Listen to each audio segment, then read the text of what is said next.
ইউনূস নিজে খুনি, তার সমন্বয়করা খুনি। আমি যে কথাগুলি বলি রাখো, তোমার রেকর্ড করে রাখো, তোমার প্রতারক আমার আপত্তি নেই। ডিজাইন করে সে মানুষ হত্যা করে, মানুষের লাশের উপর পা দিয়ে সংবিধান লঙ্ঘন করে অবৈধভাবে তারা ক্ষমতা আসছে। মানে এদের অত্যাচারে সারা দেশ জর্জরিত। এদের কৃষক, শ্রমিক, কত শ্রমিক বেকার হয়ে গেছে। শ্রমিক আন্দোলন করছে, সাথে সাথে গুলি করে দুজনকে মেরে ফেললো গার্মেন্টস শ্রমিক। চাকরির বয়স নিয়ে আন্দোলন করে যমুনার সামনে যাওয়ার সাথে গুলি করলে একজন মারা গেল, তাদেরকে পিঠে তাদেরকে উঠাই দিল। ওই 7ই জুলাই থেকে এই ছাত্ররা যখন আন্দোলন করে 14 জুলাই পর্যন্ত অগ্নিসংযোগ এগুলি না হওয়া পর্যন্ত কারো গায়ে একটা টোকাও পড়েনি। ইচ্ছা মতো সব আসছে বসছে, আমরা তো কিচ্ছু করতে দেয়নি। পুলিশের কাছে কোনো মেটাল বুলেট ছিল না, পুলিশের কাছে কোনো মেটাল বুলেট ছিল না। নির্দেশ দিয়েছে কোনো গুলি করবে না। পুলিশ ব্যারিকেড ইচ্ছা মতো আন্দোলন করছে। আমরা তো শুরু থেকে তো অনেক কিছু করা যেত, আমরা তো করিনি কিছু। কারণ আমি বলছিলাম যেটা তো কোটা তো ছিলই না। 11 জুলাই থেকে তো কোটা স্থগিত হয়ে গেছে, কোটা তো আমি বাতিল করে দিয়েছি, আর কোটা আমরা নিয়ে গেছি। যেখানে কোটাই নাই, তা আন্দোলনটা কিসের জন্য ছিল? তারপরে আমাদের মন্ত্রীরা বসলো, তাদের সাথে সব দাবি মানা হলো। দাবি মানার পরে আবার এক দফা পরে সেখানে খুন করো, এই তো আকাঙ্ক্ষা ছিল আমাকে হত্যা করা।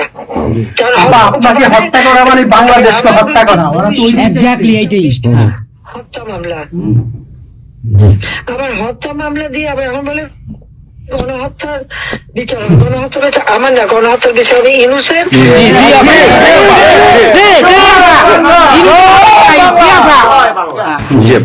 এই সমস্ত খুনের দায় দায়িত্ব ইউনূসকেই নিতে হবে, আর তার ওই সমন্বয় সে যে হত্যার সঙ্গে জড়িত প্রমাণ পাওয়াই যায়। সে যত জঙ্গিদেরকে ছেড়ে দিল, হলি অটিজমের মতো ঘটনা ঘটলো, তাকে 21 আগস্ট গ্রেনেড হামলায় আসামি তাকে এবং অন্য যত জঙ্গি ছিল সবাইকে সে মুক্তি দিয়ে দিয়েছে। কারণ এই জঙ্গিদের সাথে তার একটা যুক্ত ছিল, তার একটা সংযোগ ছিল। কাজে বাংলাদেশটাকে সে একটা জঙ্গির দেশ হিসেবে পরিণত করতেছে। আজকে সাধারণ মানুষের অবস্থাটা কি দেখো, সাধারণ মানুষ আজকে খেতে পায় না, পড়তে পায় না। মানুষ তো এখন বলে যে আগের সরকারই ভালো ছিল, শেখ হাসিনার সরকারই ভালো ছিল।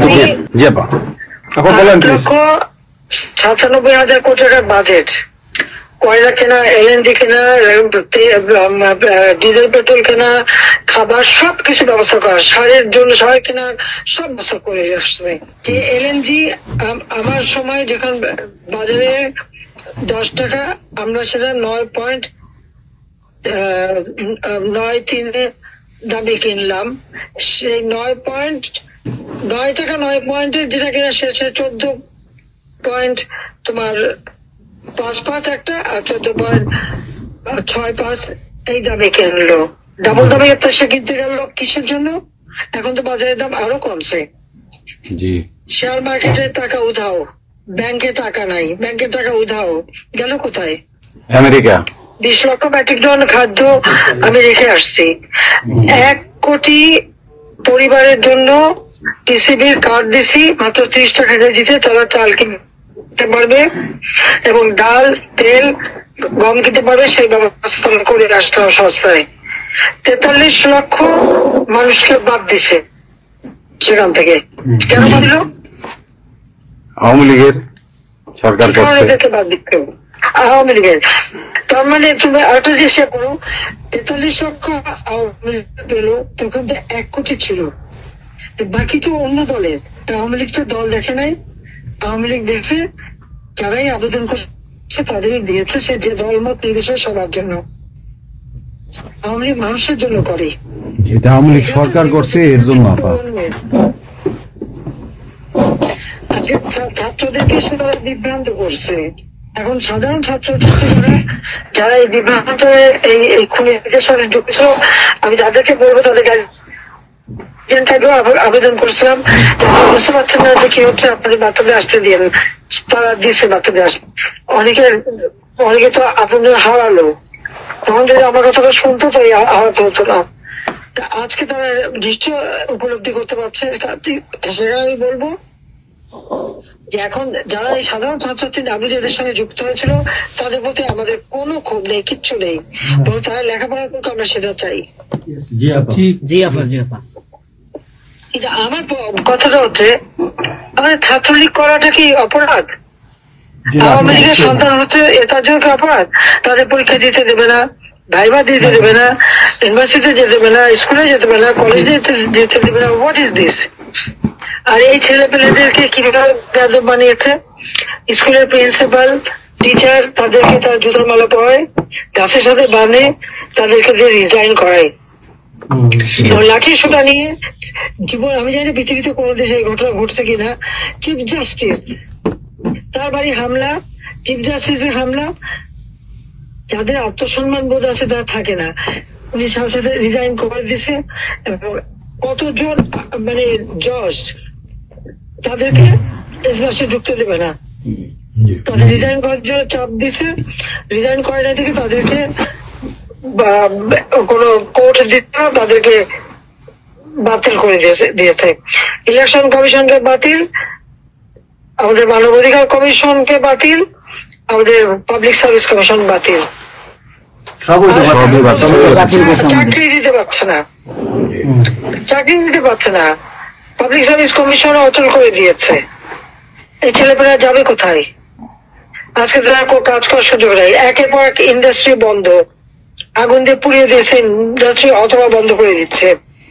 ব্যবসায়ীরা টাকা আনতে পারেন না, যারা খাবার আমদানি করতে তাদের বিদেশে যেতে দিচ্ছে তাদেরকে হ্যারাস করা হচ্ছে।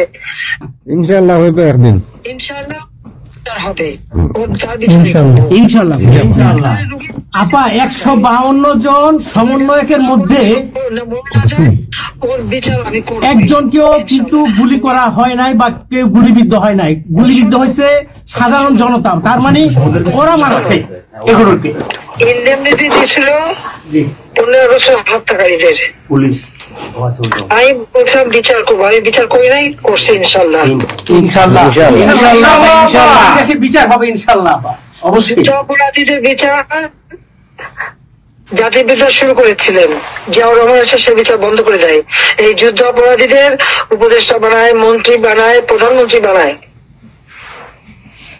খালেদা জিয়া তাদেরকে মন্ত্রী বানায়, এরশাদ তাদেরকে এমপি বানায়, আবার বানায় কি বলে রাজনীতি করার সুযোগ দেয়, রাষ্ট্রপতি পদে প্রার্থী করে।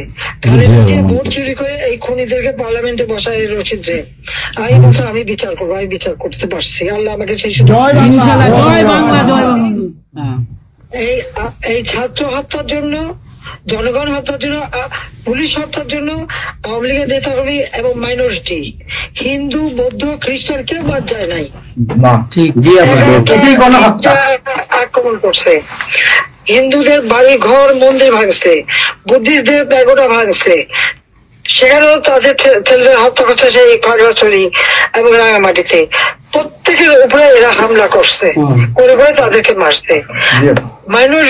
মাইনরিটিদের উপরে যে অত্যাচার। আবার দাবি উঠায় কি ইসকন নিষিদ্ধ করতে হবে, আর সংবিধান থেকে সেকুলার শব্দ বাদ দিতে হবে। কেন বাদ দিতে হবে? এই সংবিধান জাতির পিতা দিয়ে গেছেন, এটা লাখো শহীদের রক্তের বিনিময়ে পাওয়া। এদের কলমের কচু জিয়াও এটাকে নিয়ে খেলছে, এসবও করছে, খালেদা জিয়াও করছে, কিন্তু আবার আমরা সেই সংবিধান ফিরিয়ে এনেছি, মানুষের অধিকার আমরা নিশ্চিত করেছি। এবং এই সংবিধানেরই 7ম অনুচ্ছেদের গ, অবৈধভাবে অনির্বাচিত কোন কেউ যদি ক্ষমতা চায় তাহলে তার বিচার হবে। ইউনূস তার কোন সাংবিধানিক ভিত্তি নাই, সে অসাংবিধানিক ভাবে অবৈধভাবে ক্ষমতা দখল করছে। ইনশাল্লাহ তার বিচার ওই সংবিধান মোতাবেকই হবে এবং তার ওই চালা চামুন্ডা যে করার সাথে আছে আর উপদেষ্টা এবং সমন্বয়কারী সবকটার বিচার বাংলা মাটিতে হবে। ঘুষখোরের কোনো জায়গা নাই বাংলাদেশে আপা। আজকে সারা দেশের মানুষ হাহাকার, জীবনের নিরাপত্তা নাই। যে কোনো ঘরে ঢুকতেছে অমনি তাদেরকে খুন করে, লুটপাট করে। ডাকাতি হইতেছে, চুরি হইতেছে, ডাকাতি। এই ছাত্র নামদারিরা এমপি হোস্টেলে যে সব তালা ভাঙছে, সব লুট করছে, মন্ত্রীদের বাড়িতে তালা ভাঙছে, লুট করছে, আমাদের প্রত্যেকের গণভবন থেকে শুরু করে সবই তো লুট করছে। এবং ইউনুস নিজেই তো গণভবনে গেছিল লুট করতে। ছবি দেখা নাই?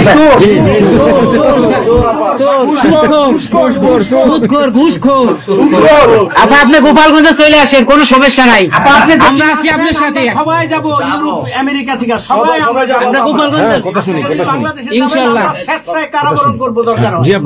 জি আপা বলেন প্লিজ।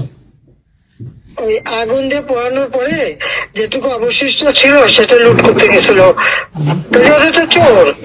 জি, সুদখোর। ঠক। জি আপা। আপা আবার বিচার করবে আমাদের। আপা আচ্ছা আমি ওর বিচার করবে জনতা। জনতা তো করবেই, আমরা নিজেরা করবো আপা, ফাঁসি চাই না, নিজের হাতে আমরা করবো। দৃষ্টান্তমূলক ফাঁসি চাই, যেটা জনগণ দেখবে, ওই ফাঁসি চাই। যার যার বাড়ি ঘর পড়াইছে করছে, আপা দেশের থেকে সব গরিব মানুষ এখন গ্রামে যাচ্ছে, খাবার পাচ্ছে না, কিচ্ছু পাচ্ছে না, খুব কষ্টে আছে সাধারণ পাবলিক, খুবই খারাপ আপা। আমরা দোয়া করি আপনি তাড়াতাড়ি আসেন। বৃহত্তর নোয়াখালীর অবস্থা অনেক খারাপ আপা, সারা বাংলাদেশের অবস্থা খারাপ। বানায় রাখছে ওরা আপা, সারা বাংলাদেশটাকে একটা বদ্ধ ভূমি বানায় রাখছে, যেখানে সেখানে হত্যা, মানে এমন কোন লোক নাই যারা এখন শান্তিতে আছে। সবাই একটা কথাই বলে যে আগেই ভালো ছিল, আগে সরকারি ভালো ছিল। আমরা ভুল করেছি আপা, এই কথা সবাই বলে। সবাই অনুতপ্ত আপা। আপনি বলেন জি আপা প্লিজ প্লিজ বলেন আপা প্লিজ। প্রত্যেকটা জায়গায় তো এইভাবে। এবং এখন আবার সে ওই আর একটা পদক্ষেপ নিচ্ছে, এদিকে প্রায় 80 জন প্লাস আরো 35 জন, সেই সাথে 300 লোক, তারা জেলা উপজেলা ইউনিয়নে সার্ভে করতে পাঠাচ্ছে। সবাইকে বলে দাও ওই সার্ভে করতে কারা যায়, কাদের নাম লিখছে,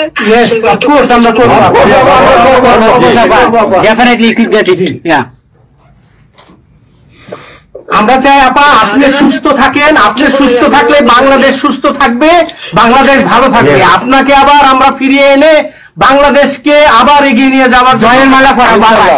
আমার জয় বাংলা, জয় বঙ্গবন্ধু। জি আপা প্লিজ। তোমাদের যে দেশে আছো সেই দেশে স্যার ডেনমার্ক আমেরিকার সবাই এখানে আছি আপা, ডেনমার্ক আমেরিকার সবাই আছেন। আপা আপনি এখন আমাদের কিছু নির্দেশনা দেন, আমরা প্রবাসী থেকে কি করতে পারি, এবং বাংলাদেশে আমাদের যে ফ্যামিলি আছে, আত্মীয় স্বজন আছে, আমাদের যে বিভিন্ন দলের নেতৃবৃন্দরা আছে, আমরা কিন্তু অর্থনৈতিক থেকে বিভিন্ন ভাবে সহযোগিতা করতেছি, যেভাবে পারি আমরা। বাকিটা আপা আপনি নির্দেশনা দেন, আপনার নির্দেশনার মতো আমরা কাজ করবো বাংলাদেশে এবং প্রবাসে। তোমাদের যেটা করতে হবে, একটা হচ্ছে তোমরা যে দেশে আছো সেই দেশের আইন কানুন মেনে ওখানকার যারা নির্বাচিত প্রতিনিধি বা সরকার বা যে বিভিন্ন মানবাধিকার সংস্থা, তারপরে 165 জন সাংবাদিকের চাকরি নাই, তাদের অ্যাক্রেডিটেশন কার্ড বাতিল করে দিছে। 106 জন সাংবাদিকের বিরুদ্ধে হত্যা মামলা দিছে এবং আমাদের কতজনকে গ্রেপ্তার করে জেলে ঢুকাইছে, মানবিক জীবন যাপন করছে। সাংস্কৃতিক কাজ করতে পারে না, ব্যান্ড শোনা ব্যান্ড কোন অনুষ্ঠান করতে পারে না, পাকিস্তান থেকে ব্যান্ড শো এনে করায়, অথচ আমার দেশে ব্যান্ড শো যারা তারা এখন কাজ পায় না। এরা আবার এদের সাথেই ছিল, তারাও লাল রং লাগাইছিল, এখন আর তাদের পাত্তা নাই, কাজ পায় না। স্বীকৃতি কর্মকাণ্ড বন্ধ, সমস্ত সামাজিক নিরাপত্তার যত গরিব মানুষ আমরা বয়স্ক ভাতা, বিধবা ভাতা, মুক্তিযোদ্ধা ভাতা যা যা দিয়েছিলাম সেগুলি সব বন্ধ করে দিয়ে সেটাকে মেরে খেয়ে গেছে। এমনকি মানে সারা দেশটাকে একটা লুটের রাজত্ব, খুনের রাজত্ব সৃষ্টি করছে। এই বিষয়টাই যে মানবাধিকার লঙ্ঘন, সাংবাদিকদের উপরে নির্যাতন, সাংবাদিকদের অত্যাচার করা, মহিলা সাংবাদিকদের যেভাবে অপমান করছে, এই বিষয়গুলি জনমত তোমাদের তৈরি করতে পারে আন্তর্জাতিক পর্যায়ে। যে বিভৎস চেহারাটা, ওইটাই আজকে মানুষের কাছে স্পষ্ট হয়ে গেছে। একটা রাষ্ট্র চালাতে সে টোটালি ব্যর্থ। এই জিনিসগুলি কি আপা আপা আমি একটা বলি, ইনু সাহেব রাখছে 4টা টোকাই রাখছে, সাথে 4টা টোকাই রাখছে। আর আপনি চিন্তা করেন না বাংলাদেশে গৃহযুদ্ধ হবে, তখন আপনাকে দেখবে। তোমাদের একটু করতে হবে ইউতে, ইউরোপিয়ান ইউনিয়নে, যেখানে তোমার ওখানকার পার্লামেন্টে যেখানে আসো, সব জায়গায় এই জনমত তৈরি করতে হবে।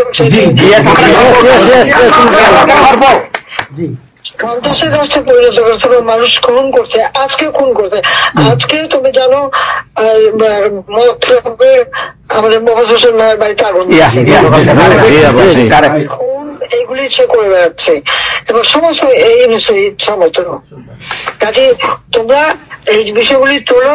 আর আত্মীয় স্বজন, বন্ধু বান্ধব, পরিচিত যারা আছে, খুবই কষ্ট আছে, যাদেরকে সাহায্য করো।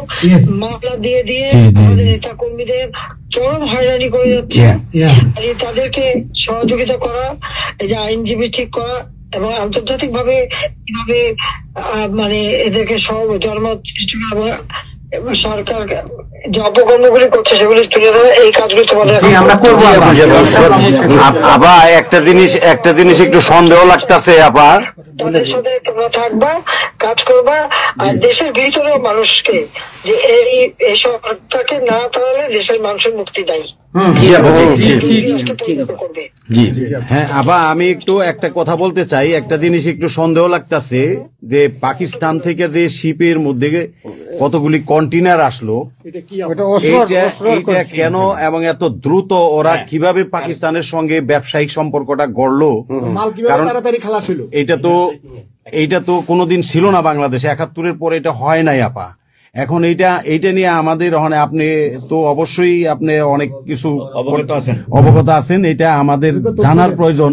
এই তথ্যটা আমাদের বের করা উচিত যে কোনো ভাবে, গোয়েন্দা বলেন, যে কোনো ভাবে আমাদের তো কিছু না কিছু আছে, এদের মাধ্যমে এই জিনিসটা আমাদের খুবই দ্রুত বের করা উচিত। এরা কি মনে করতেছে, মনে হয় সম্ভবত ভয় পাইতেছে যে আমরা হয়তো দেশে একটা অরাজকতা সৃষ্টি করুম, ওরা একটা গৃহযুদ্ধের প্রস্তুতি নিতেছে, আমার কাছে সন্দেহ।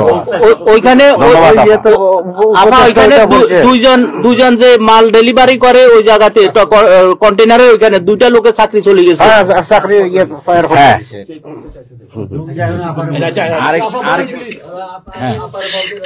দেখতে চাইছে, স্ক্যান করতে চাইছে, দেয় নাই।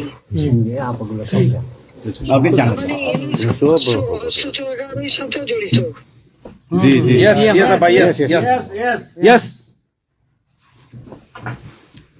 আপা এই দেশটাকে তো ওরা আবার সেই পাকিস্তানের পর্যায়ে নিয়ে গেছে, আমাদের এই দেশটাকে আবার উদ্ধার করতে হবে ইনশাল্লাহ। এই জন্য আমাদের যা করতে হবে প্রবাসী এবং দেশে, আপা আমরা যারা বাহিরে আছি আপা, আমরা প্রয়োজনে দেশে গিয়ে আবার ওই মুক্তিযুদ্ধ আমরা দেখি নাই 71-এ, আমরা নতুন মুক্তিযুদ্ধে আমরা অংশ নিব আপা ইনশাল্লাহ। এই দেশকে উদ্ধার করতেই হবে আপা আমাদের। একটা শুনি। জি আপা বলেন। আপা আমরা শেষ করবেন। আমরা ডেনমার্ক আওয়ামী লীগের পক্ষ থেকে এই জায়গায় আমরা যারা আছি, আমাদের বয়োজ্যেষ্ঠ নেতৃবৃন্দ আছে।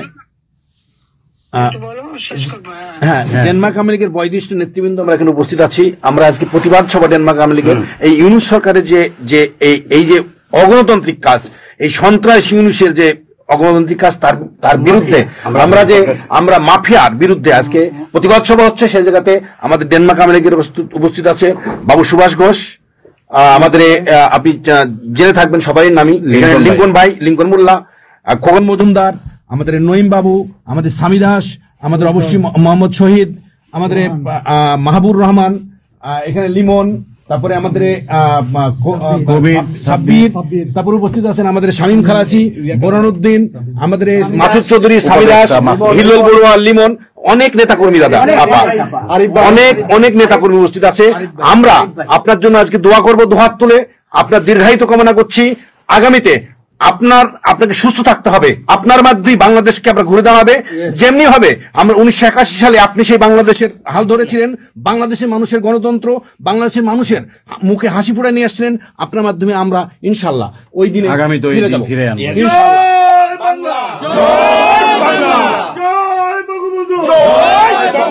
শেখ হাসিনার সরকার বারবার দরকার, শেখ হাসিনার সরকার। রাজপথ ছাড়ি নাই, শেখ হাসিনার ভয় নাই, শেখ হাসিনার সরকার বারবার দরকার, শেখ হাসিনার সরকার বারবার দরকার। আপা আপনি একটা ঠিক করে শুনে বলুন বলেন প্লিজ বলেন প্লিজ বলেন আপনি তো বিজি এমনিও জি হ্যাঁ আপা, আরেকটা জিনিস আমি জিজ্ঞেস করি আপনাকে, এত বড় একটা ঘটনা আপা আমাদের উপর ঘটে গেল, আপা আমাদের গোয়েন্দারা কি করছে আপা? এই প্রশ্নের অ্যান্সার আবার দিয়েন না। আমাদের সাংগঠনিক অ্যান্সার যেটা হয়েছে, আমরা যেহেতু রেকর্ড করেছি এই অনুষ্ঠানটা, সেই এই পর্যন্তই থাক, আমাদের মনে বলে ভালো।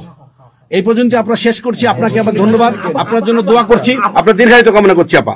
আপা আপনি শেষ করুন, সাংগঠনিক নির্দেশনা দেন, আপনি শেষ করুন আপা, তারপরে আমরা শেষ। জি আপা, আমরা শেষ করছি। হ্যাঁ, রেকর্ডিং বন্ধ। ধন্যবাদ। রেকর্ডিং বন্ধ করুন, সব রেকর্ডিং বন্ধ করুন, সবাই রেকর্ডিং বন্ধ করুন, রেকর্ডিং বন্ধ করুন, রেকর্ডিং বন্ধ করুন, রেকর্ডিং বন্ধ করুন। রেকর্ডিং বন্ধ করে